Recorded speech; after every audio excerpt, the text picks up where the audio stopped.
Dia, nice to see you. Nice to see you, Rod. How are you?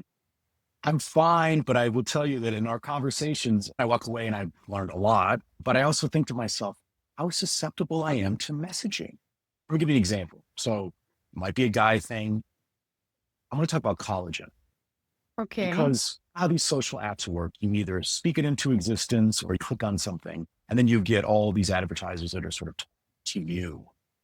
And when it comes to being a guy and these sort of exercise apps or platforms or programs, they talk about collagen, but it feels like there's a ton of noise out there because on any given day, I can see collagen is good over here. It's not good and should not be something that you use over here. Like it doesn't feel like there's a rhyme or reason. And there are a lot of influencers and I struggle. And I was talking to a friend of mine and he had no clue. Should we use that as the foundation for conversation about what it is and what it isn't?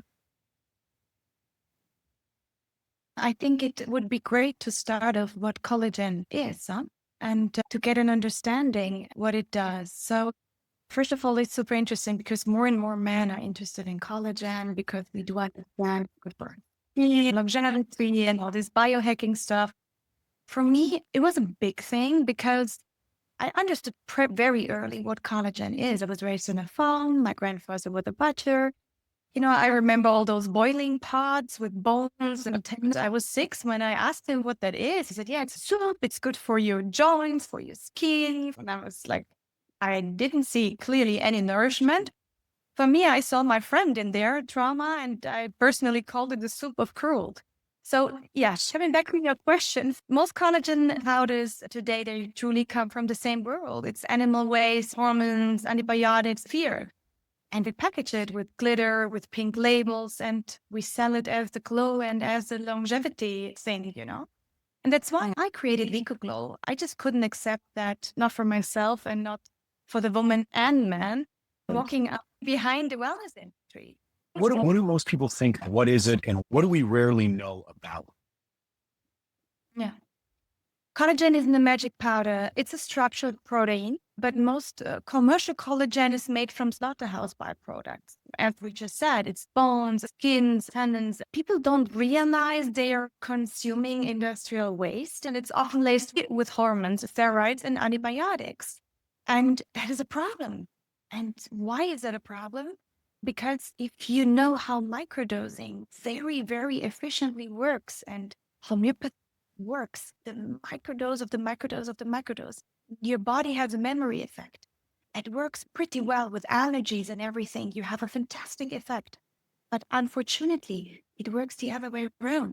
So if you forget about the cruelty part, or maybe you don't care so much about this animal thing, for you, it's about you really want this glow, and collagen per se is good for the body. But what is not good is that you're microdosing hormones and antibiotics and other things. So if you're constantly consuming collagen and all these byproducts, you are constantly consuming or microdosing. Let's stick to antibiotics. So if you tomorrow need antibiotic therapy, you may end up that you have a resistance. You see what I mean? And that is why it's dangerous. Not even talking about the soup of cruel and all this drama we spoke about. Just be very, very aware that when you consume collagen, you want to make sure that it's either plant-based or a vegetarian option, or you want to make sure that it's from organic farming. Okay, so I've heard you say many times that, since you're not biohacking, you're microdosing trauma. Correct. Is that where this fits? Because when you said industrial waste, I mean, that just sort of is flashing in my head. Why would you do that? I'm asking Paul and everybody who is potentially listening to this podcast, why the hell would you do that? First of all, forget about the ethics. I wouldn't do it because I feel sorry for the animals. I don't want to eat trauma. I don't want to eat fear. I just don't want that. But forget about that. Why would you do that to your body for a glow? Just don't freaking touch it. Just think about it. This fear of missing out, right? That there's maybe something in our own our own personal health. It's like, well, if everybody else is doing it, sadly, that just sounds like we're a bunch of lemmings. We can't discern information. You asked me about biohacking. Every scoop of Conventional collagen carries leftovers of adrenaline, of stress hormones, of heavy metals, antibiotics. It's kind of a really silent contamination, maybe not even silent, pretty loud if you look into it. And then we wonder why we're seeing hormone imbalances, antibiotic resistance, and even fertility issues. This is just part of that system. So it's not worth it. You got to be careful what you do. They mislead us. I know that's sort of a broad statement, but I would think, especially women, that they're misleading them on what these products do. Why is this allowed to go on? It feels like a marketing. No, absolutely. There's almost no regulation out there. There's almost no testing requirements for contaminations in collagen. I was not raised on a fish farm. I was raised on a farm with milk cows, but it is the same with this fish byproduct. So there is almost no testing requirements. And yeah, we just taught to trust the marketing and not the science. And generally beauty industry, thrives on shame and silence. They just sell this glow and this packaging while hiding toxins. We didn't even talk about the sugar because I don't want this to be a very disgusting podcast, but did you ever smell how collagen smells? It's disgusting. And that's why you got to add a lot of additives or sugars when it really has nothing to do with biohacking. Maybe, How did you approach? It feels like it would be daunting. I don't have the background, so you don't want me putting together a product or even trying to think about it. But how did all of this information, sort of the trauma of it and understanding these, and I'm nicely, I think, saying just fillers of some sort to mask the smell or the odor of the collagen, all these sorts of things. How did you approach that? And was it an algorithm that you felt like you had to break, like you had to figure it out by working backwards? Tell me a little bit about that. I've heard about sort of Eggshell and all these different elements that sort of go into when you're doing it right. Yeah. So that's very interesting. 10 years ago, they started to really dig into other options and plant-based options, or in my case, what I looked into it because it's now finally proven, scientifically proven, and with double-blind studies that Eggshell membrane collagen is even as functional. I feel works better, but having that said, definitely without cruelty. And I've decided that this is the right way because you waste eggshells anyway. And if you have organic eggshells, why shouldn't you use it? Eggshell membrane is the cleanest source of collagen peptides available. And it's rich in type 1 collagen, totally free from hormones, organic, or you know where it comes from. And obviously it's cruelty free. You just call this the additives. You also don't need the additives because we all know how that smells, right? Like nothing. So you don't need to add tons of other things. This is how I came up with the idea to dig deeper into that. We were very lucky that while we were launching the product, this double-blind study with this whole placebo trail appeared and confirmed it. Am I wrong in thinking there are probably other ingredients that you included, and how did you make those choices? Could you talk through some of that? To me, we're really talking about formulation and the why and how things are absorbed and interact with one another. Yeah. So a general conversation, and not to, talk about so much about our product, but we have, of course, added other supplements into our product. But generally, we have decided that we just, dump collagen into our system. We want to activate the body's ability to produce it. So what we decided, we didn't want to dump collagen into the system. We wanted to activate the body's ability to produce it with nutrients like vitamin C from acerola, which is very strong, and silica from bamboo. That's the synergy we want. We want the body to keep its ability to produce it on its own. And collagen is one thing we lose. That we 25 lose 1% every day. Man and woman. That's why collagen is that famous. It works. Even the bad one, they work. They do other things as well, but they work because we lose collagen. And yeah, so we decided to enhance it because it's just better for the body. The bioavailability is better. And you're sure that your body continues producing it more and more. So you work alongside with your body. Are there ingredients within yours that I should know about? Part of it for me is when I recognize and I learn a little bit about one ingredient, it feels like it builds trust for me. Just as a plain consumer, I recognize that ingredient, or I recognize it and know that I don't want that in my body. Yeah, no, absolutely correct. So generally, when you look into collagen, you want a good collagen product. And make sure, that collagen per se alone is not enough. You need, for example, ceramides to retain the moisture. You need antioxidants to prevent the cellular breakdown. You need silica to support the structure. That's why antioxidants. Glow is not just a supplement, it's more like functional medicine. If you look into general collagens, you want to make sure you have these added things that it really works for you the way you want it. Now, I have to ask this only because you said we lose 1% a day. Can you address who's it for and when should we start? We just said that 25, you're only losing 1% collagen every year. So you don't want to wait until you have deep lines and wrinkles. Maybe you don't care, but if you do care, you don't want to wait and say, oh, yeah, and now I'm 45, I want to start taking some collagen. You want to start taking it when you're 25. 1% every year is a lot. And prevention is power. And that's, you don't want to go to your surgeon and say, oh my God, look at my face. You can really help your body to age slower. And that's what we call biohacking, isn't it? And real longevity. Well, I'm really glad I'm only 27. Go ahead. Why lie? Okay. Say, help me understand. You have serums, you have creams, you have things that are topical, but then you have something that you're taking. How do I understand the relationship between what I'm ingesting from a collagen perspective and how that's playing nicely with other products or elements? How should we understand that? Real change always only happens when you nourish the system. It's good if you have you called it the tropicals, and that's, they treat the surface and it supports. But if you really want change and you want to have a more powerful solution, it's better you take it and you use it as pills or powders because, our gut, the second brain, I would call it the first brain, it makes sure that it nourishes the body from inside out. And that is the more powerful way to do it, especially with those products. Okay. So I don't want this to sound political, but maybe it's more social. I've heard through the years, and my daughter brought this up a little while ago, just this notion around makeup, beauty products, and wellness. Where do they come from? You can make a bit of a statement and support your own perspective on how we should be treating the planet, ourselves, and what we're utilizing. Does this fall, sort of this collagen discussion, especially for women, fit into this when we think about being, I guess, what would be aligned with their values?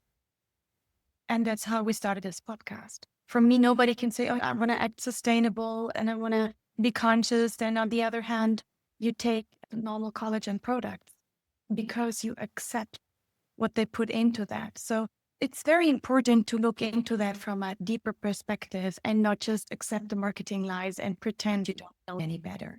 And it's not only women. In that context, it's mostly also men because men just don't know. They haven't looked into that too much. It just started in the last years that men are more curious, especially now with this biohacking thing because it sounds more masculine. Now collagen is sexy for men too. So but I can say, women and men have been misled the longest. That's why we're showing up with a new product. But generally, I feel it's our own responsibility to look into these things and understand what we eat, drink, or what supplements we take. Now, I know this because I've known you for a good while, that integrity is very important to you and your roots. How did growing up on a farm influence that sense of integrity around beauty? I think those kinds of experiences can impact people in different ways in the way in which we think and then apply that to our lives. And I know that you're doing that with what you've built. What's the influence? How do you see that history and how it plays out today? For me personally, I saw the truth. I was raised on a very nice farm and my grandfather was a wonderful man and they did the best they could. It was kind of normal. I had issues when I stopped eating meat, for example. They said, how can you do it? If everybody would be like that, we couldn't even pay a school. It's crazy because the perspectives are so different. That's why I don't like to judge. It's hard. But I decided that for me, I saw the truth. I looked into it deeper. I visited slaughterhouses. I looked into how they produce, how they process, what's going on. I saw what we feed people, what we sell as health. I just swore that I never be part of that line. I don't want that. That was also the reason why I founded NOOT. Because this has not only to do with animals. This is a general thing. We had this discussion multiple times about fillers. Of course, now we have it again because fillers are in collagen. They have to be there because otherwise you can't consume it. You maybe would throw up. You're not able to just consume a normal with collagen, you need fillers. But generally, it changed my point of view. And I believe pretty much it would do it with everyone who would understand what the background is. Most people don't even know that that's an animal product. Sounds weird, but that's the truth. It makes me think about how trauma impacts what we consume, right? Yeah. On the very easy surface level is you don't feel good. Maybe you think of ice cream and you just sit there and think about whatever is causing distress. Trauma impacts this discussion as well. Absolutely. We ingest by far more than, like, it's not just nutrients. We ingest stories, frequencies, energies. Even now, if I would just, start screaming in this podcast and say, you should listen to me, don't take this collagen, people would say, oh my God, I just want to switch this off now. This really screaming hurts. You have the answer. Every frequency, every energy, this is what we consume. Do you believe, Rod, or anybody out there, do you believe that it has zero impact if an animal was killed and was in shock before and had anxiety and all this cortisol and all this adrenaline is in its body? Does anybody out there or you truly believe that this doesn't affect or impact the end product you would potentially consume? We know it better now. We do frequent therapies. We do energy therapies. We know about Reiki. We understand that we can release trauma. That includes yoga and wonderful techniques we have learned. And then on the other hand, consume it. This is wild. I mean, I think we've gotten to a point now where there is an understanding that if you cause trauma right before you end the life of that animal, that's going to impact it. I was watching a show the other day and they were talking about a restaurant that they fly in their seafood from a particular part of Japan. And the reason they do it is because of the way they treat the fish. Yeah. That they have this whole thing about loving the fish, making sure the fish is in a state that is much more peaceful. And they think it impacts, the end result. So I don't know if that applies directly, but I do appreciate it. For me, it does, because I think we're not going to dwell today about an animal per se, and you don't need to be a vegetarian. No, everybody should do what you feel right, how it affects your health. For me, it's a decision for myself, but somebody else might say, I don't want to consume it because it's bad for my body. I maybe don't care so much about the animal, but I do care what I put in my body and the effect it has. Why do we have all these special beefs out there where they massage the animals? They don't want them to feel the way they die, to not release any cortisol or adrenaline. It's the same with the fish. If you just drop the fish on the ground and wait until, it dies because it has no oxygen anymore, it has an effect. And there are other effects. It also is the way the fish is raised. If it's in containers, besides the stress, the parasites, the hormones, the toxins, one thing is how it lives. The other thing is how it's being killed. And the other thing is what you add to it. And that's why what you just said makes total sense, because if it's a fish and it's out there and it's wild catch, it's a different story. It's an happy animal, I believe. Because we know within our own lives and bodies that if we are consuming things that make us feel bad, or we walk into a situation and we're stressed, that's going to impact the way in which we present. Yeah. It goes full circle. Okay. I do want to ask you, I don't want to take for granted that I have an understanding of what it means, but when we talk about the glow, like how should I understand that? What does it mean? For me, glow is wholeness. It's the reflection of balance. It's not perfection. It's our nervous system feeling safe. It's your body is in rhythm. Comes back to the conversation we just had. How can you be in rhythm? Your nervous system is safe and you're calm. If you just have consumed maybe 500 grams of whatever kind of product, which contains all this cortisol, adrenaline, and all this kind of toxins, it's impossible. Most likely you will understand that these people, they really look after their nutrition. They're very conscious what they consume. And real glow comes from inside out. I cannot accept to glow and shine, mistreat other creatures for my glow. This is not glow for me. And this is not wholeness. It's the opposite. It's a lie. I hope people heard that, because what that did for me is now I know I'll find myself somewhere and notice that instead of focusing on the glow, I think that means that they're probably taking care of their wellness as a part of their active approach for a living. There's a funny joke from Jerry Seinfeld, the infamous comedian, but he talked years ago about he would just walk around the produce section of a grocery store, and whoever looked like they were in shape, he would walk up and say, "What do you eat?" Like, that's what he's going to buy. Okay. So as we put a bit of a bow on our conversation, Diaz, if people are wanting to make a different choice, how should they look about even, and I'm thinking about the people that have decided to add, let's say, collagen to their routine. Up to 25. That they're questioning, wait a minute, just because I can check the box doesn't mean I have the right box there. Yeah. How should they approach it? What should they be doing so that they can make a more informed decision? Very straightforward. If you want to avoid all these hormones, antibiotics, and so on, make sure you don't have animal collagen. There are other options out there.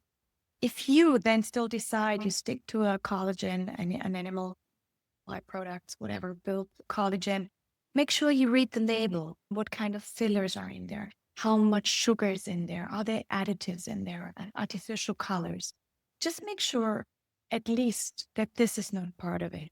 And try to read between the lines. Your body always knows. If you're very sensitive, you can try products. And if you're still insecure, you try a product and then it gives you a lot of acid. You know that something is wrong. So again, your gut knows. Yeah, it's your first brain. God knows. GPT will help you. You just Google what is it for and what does it mean? And it would at least give you a glimpse or an idea what is a filler and what is not a filler. And you can make conscious decisions. It's not just a supplement. For me, it's not a supplement. For me, VeCoGlow, and coming back to the product. And I have to say, Rod, everybody was laughing about me. There is this girl and she's maybe just traumatized. She was on a farm. Now she's trying to make a vegetarian or vegan collagen. And obviously they're not laughing anymore. Here I am. The study now, it's not only Dia saying this or my product scientists, they worked and they believed in me and my idea. No, it's now double-blind study confirmed plus the placebo trial. It works and it's not selling a product here. For me, this is a beauty rebellion. It's not about masking anymore. It's about reclaiming because radiance without suffering is a new standard. It really starts here. It starts with your decision and with you being conscious what you're willing to consume or what you're willing to accept. And real glow doesn't need any life out there to suffer. You've got a fan in me. Anytime I learn more, I feel now like I can actually walk into the pantry and look at collagen product and say, okay, I get it. I may be confused a little bit, but I'm on a path to understanding. And I think that's what's really important. Dia, good to see you. Thank you for your time. You take care. Absolutely. Everybody, you can go to NOOT.us for more information. We will be back with another episode. Thanks, everybody.